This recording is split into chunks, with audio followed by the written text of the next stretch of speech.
예, 회의 시작하겠습니다. 예, 지난주 금요일 국회 본회의 상황은 집권 여당이 국회를 어떻게 바라보고 있는지 단적으로 보여줬습니다.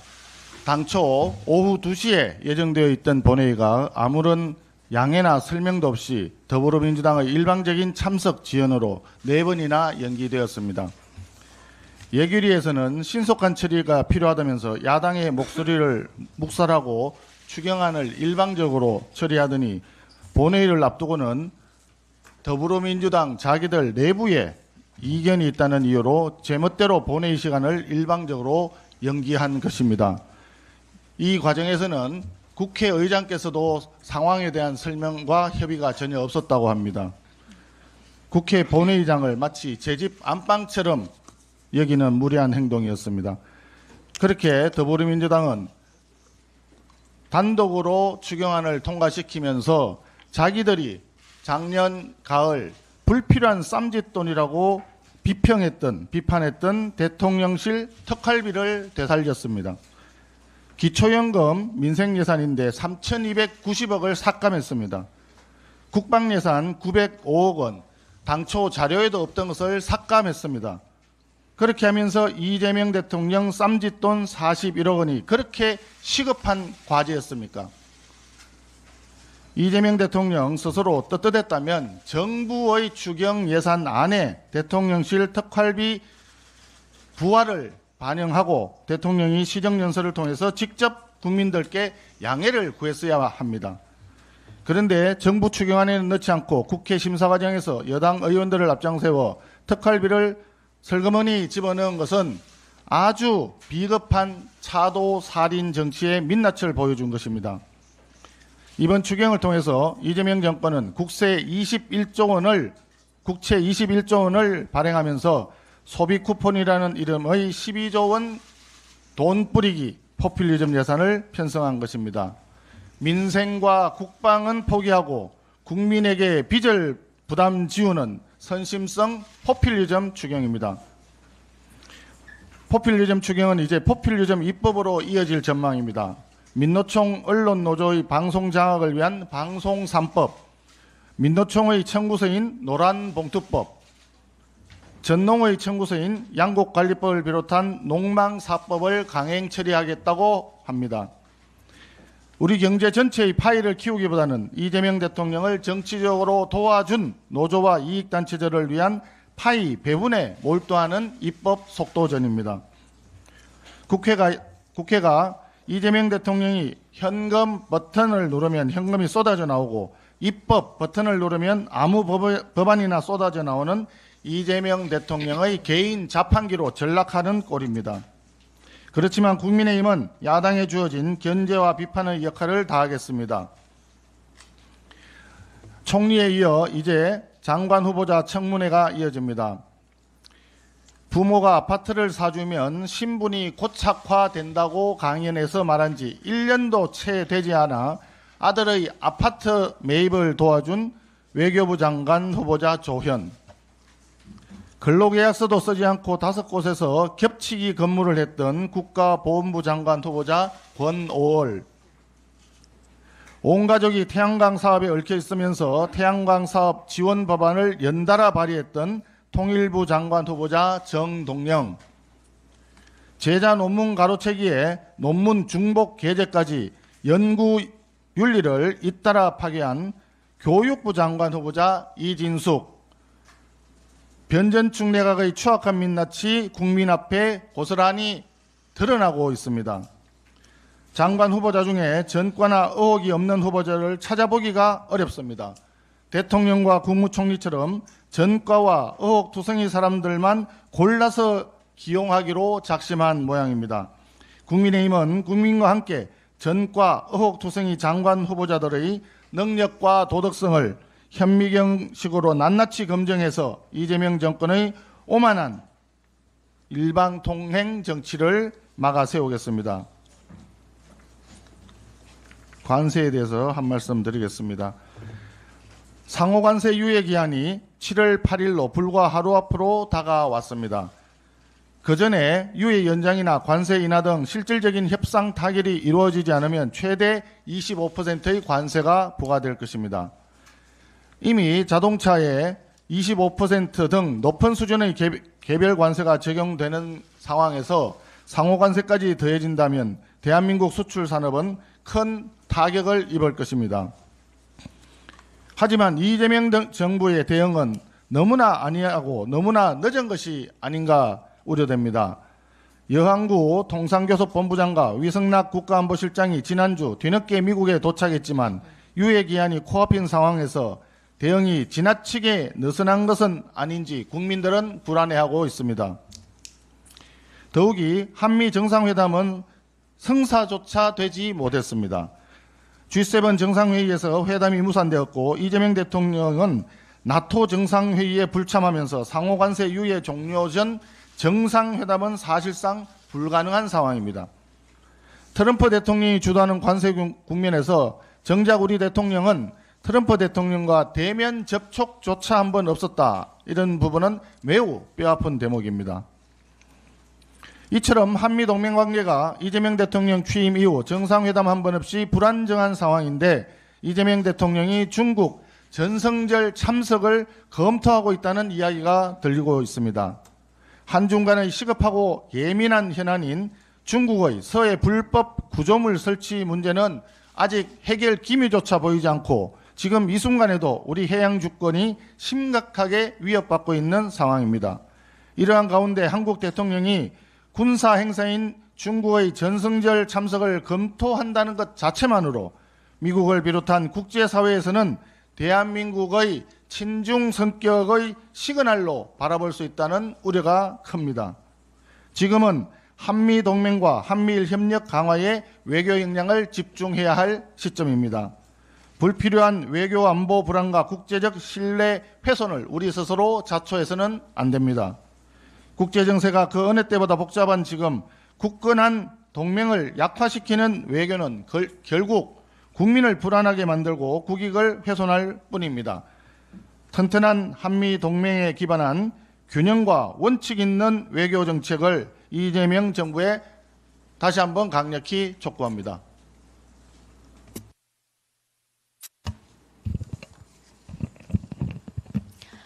네, 오늘 비대위에서 국민의힘 신임 정책위 의장으로서 첫인사 드립니다.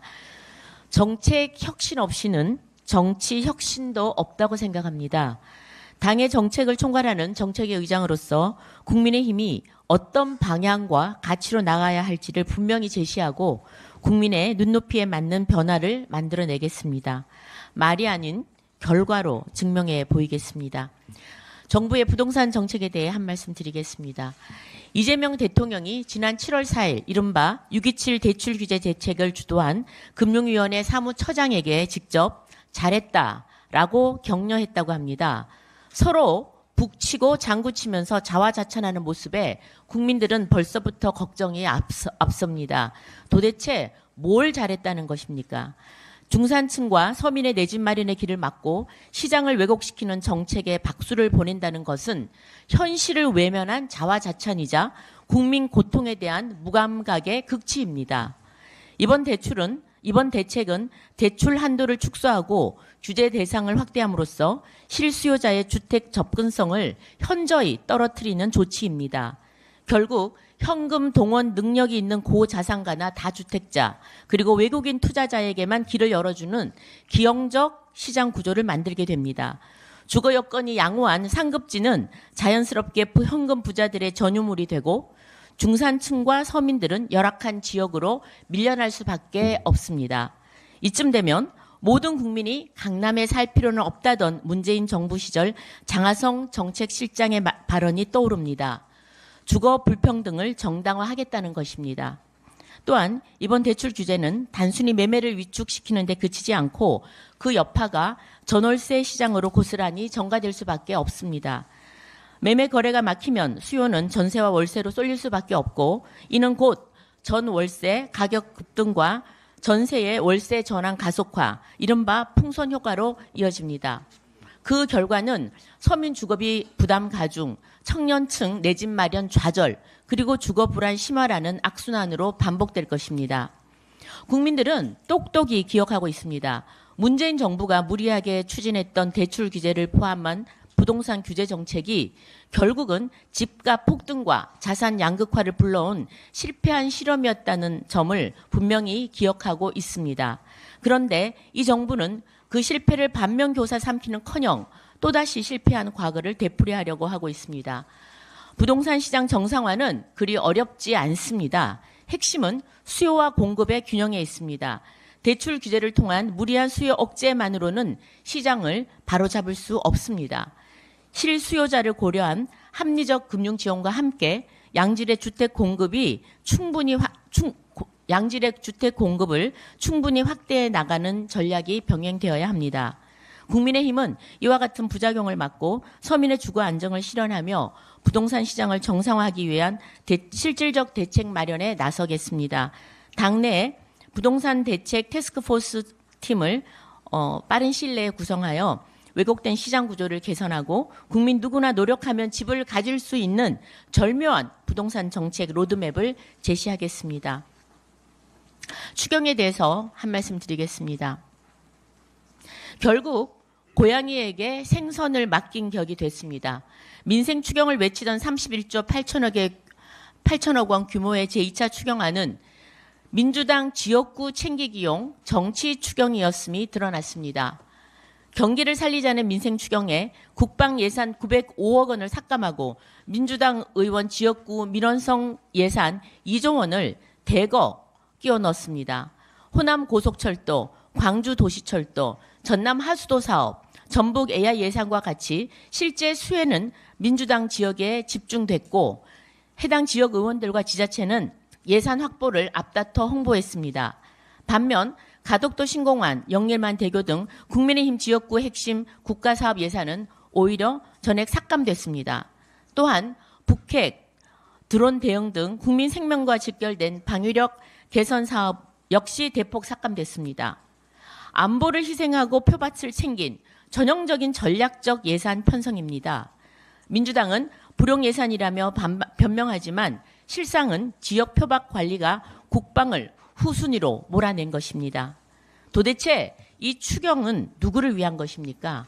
민생을 위한 예산이라더니 실상은 대통령실 특활비 부활과 민주당 표밭 예산 챙기기, 그리고 국민의힘 지역 예산 찍어내기, 국방 예산 깎기로 규결된 전형적인 편향 추경, 선심성 정치 예산 아닙니까? 결코 용납할 수 없습니다. 국민 여러분들께 약속드립니다. 국민의힘은 국방과 안보, 지역 균형 발전이라는 국정의 기본 원칙을 지키기 위해 편향된 이번 추경 편성의 진상을 끝까지 따져볼 작정입니다. 네, 이상입니다.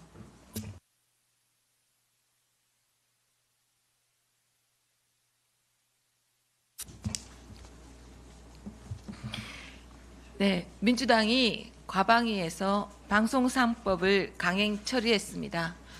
이재명 정부는 사장 추천위를 100명 이상으로 구성하겠다며 사실상 방송 장악을 시도하고 있습니다. 헌법 위에 군림하려는 오만한 발상, 깊은 유감을 넘어 강력히 규탄합니다. 방송 3법의 핵심은 이겁니다. 공영방송 이사수를 대폭 늘리고 민노총 산하 언론노조 등 특정 세력에게 주도권을 몰아주며 결국 사장 인사권까지 장악하려는 구조입니다. 공영방송의 독립성, 중립성은 완전히 무너질 것입니다. 영국 BBC, 일본 NHK 같은 선진국 공영방송은 여야 추천과 시민대표, 전문가 등으로 다양하게 구성됩니다. 민주당의 방송 3법은 그와 정반대입니다. 자기 편만 안 치고 자기 입만 내세우는 방송을 만들겠다는 것입니다. 그건 공영방송이 아니라 정권 홍보방송국입니다. 더 심각한 것은 이 법이 YTN, 연합뉴스 TV 같은 민간 보도 채널에도 직접 개입한다는 점입니다.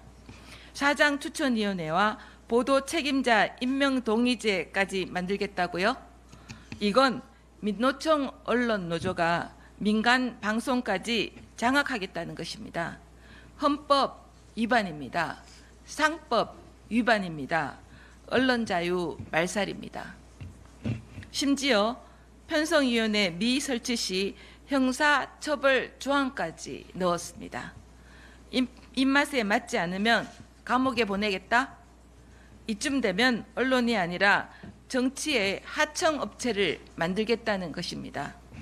문재인 정부 시절 정파적 편향으로 비판받던 KBS와 YTN이 최근에야 조금씩 중립성과 신뢰를 회복하고 있습니다. 그런데 이제 와서 또다시 이재명 정권의 나팔수로 만들겠다는 것, 국민은 결코 용납하지 않을 것입니다. 언론이 침묵할 때 독재는 말문을 엽니다. 지금 이재명 정부가 하려는 일이 바로 그 첫걸음입니다. 민주당에 분명히 요구합니다. 방송 3법은 즉각 폐기하십시오. 원점에서 재논의하십시오. 국민의힘은 언론의 자유와 대한민국 민주주의를 지키기 위해 국민과 함께 끝까지 싸우겠습니다. 이상입니다. 예, 비상대책위원회 김대식입니다. 우문현답, 우리의 문제 현장에서 답을 찾겠습니다. 물가가 너무 올라 장보기가 무섭다는 신혼부부의 자족, 빛으로 연명하는 삶이 끝이 어디인지 모르겠다는 젊은 부모의 고백, 이 목소리들은 결코 아프니까 청춘이다라는 말로 덮어서는 안 되는 어른 세대의 어제이자 미래 세대의 내일입니다.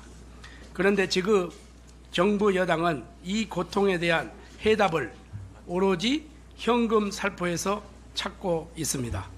지난 금요일 국회를 통과한 31조 8천억 원 규모의 2차 추경 예산은 1, 2차에 걸쳐 모든 국민에게 15만 원에서 최대 55만 원씩 소비 쿠폰을 지급하는 것이 핵심입니다.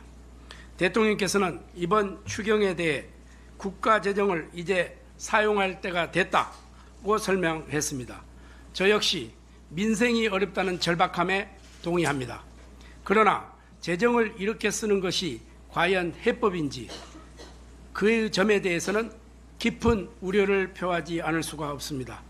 올해 말 국가 채무는 1,300조 원을 넘어설 것으로 전망되고 있습니다. 이번 소비 쿠폰 지급에만 12조 원이 넘는 국비가 투입됩니다. 더 심각한 것은 올해 생산 가능 인구는 3,590만 명입니다. 이를 기준으로 계산하면 올해 말 국가 채무 1,300조 원은 1인당 약 3,620만 원에 달합니다. 내년부터 일을 시작하는 대한민국 사회 초년생들은 3,620만 원의 빚을 안고 삶을 시작하는 것입니다. 미래 세대들이 무슨 죄가 있습니까? 대한민국에 태어났다는 이유로 3,600만 원의 빚을 떠안아야 한다는 말입니까? 정부 여당이 공감 능력 없이 무차별적으로 재정을 살포한다면 미래 세대가 갚아야 할 빚과 이자의 무게는 상상할 수 없는 수준에 이를 것입니다. 그러나 국고를 늘리기 위한 뚜렷한 대책 없는 재정 살포에 국가 재정은 점점 더 취약해지고만 있습니다. 이 추세라면 결국 미래 세대 어깨 위에 더 무거운 부채와 이자가 놓일 수밖에 없습니다. 오늘 10,000원을 빌릴 때 30년 뒤에 빚 10,000원을 갚을 인구가 2배 혹은 3배로 늘어난다면 저는 동의하겠습니다. 그러나 지금 대한민국은 30년 뒤 그 빚을 갚아야 할 인구가 절반으로 줄어들고 있습니다. 똑같은 10,000원이지만 미래 세대가 10,000원 1인당 짊어져야 할 부담은 2배 이상으로 커지고 있는 것입니다.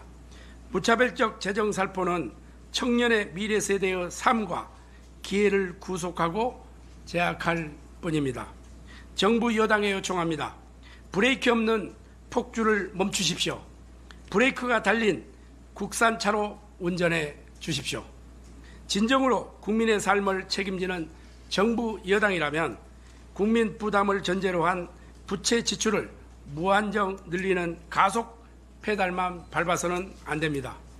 정부와 민주당은 부채의 양뿐 아니라 질까지 고려하는 재정 전략을 함께 고민해야 합니다.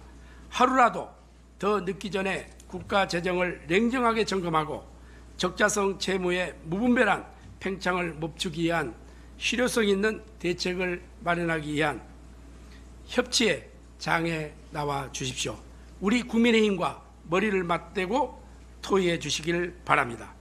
국민이 안심할 수 있도록 미래 세대가 더 이상 빚을 안고 사회생활을 시작하지 않도록 책임 있는 재정 운영을 함께 논의할 것을 다시 한번 강력히 촉구합니다. 그것이야말로 지금 이 시대가 또 정치가 국민께 드릴 수 있는 최소한의 도리이자 약속입니다. 국민의힘은 늘 우리 국민과 함께하도록 하겠습니다. 이상입니다.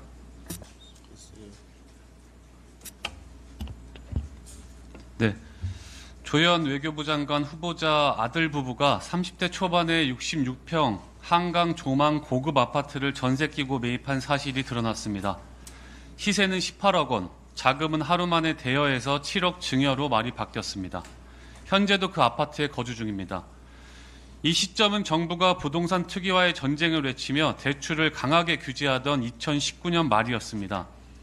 실수요자와 청년들은 대출이 막혀 내 집 마련이 어려웠고 집값은 폭등했습니다. 반면 고위공직자 조현 차관의 자녀는 부모의 지원으로 갭투자에 나섰습니다. 조현 후보자가 한 강연에서 부모가 아파트를 사주는 것과 그렇지 않은 게 사회 격차를 고착화시킨다고 했지만 이는 말뿐인 도덕 강의였습니다.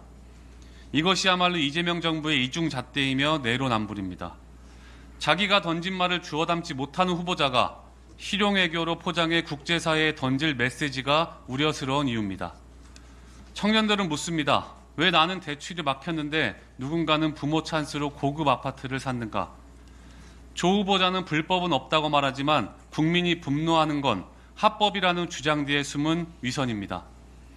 대통령실과 조율 안 되었다는 대출 규제 발표로 신혼부부와 청년들은 발을 동동 구르고 있습니다.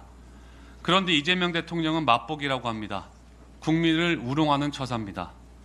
이번에 이어지는 인사청문회는 단순한 인사 검증을 넘어 이재명 정부 장관 후보자들의 위선적 실체를 국민 앞에 드러내야 합니다.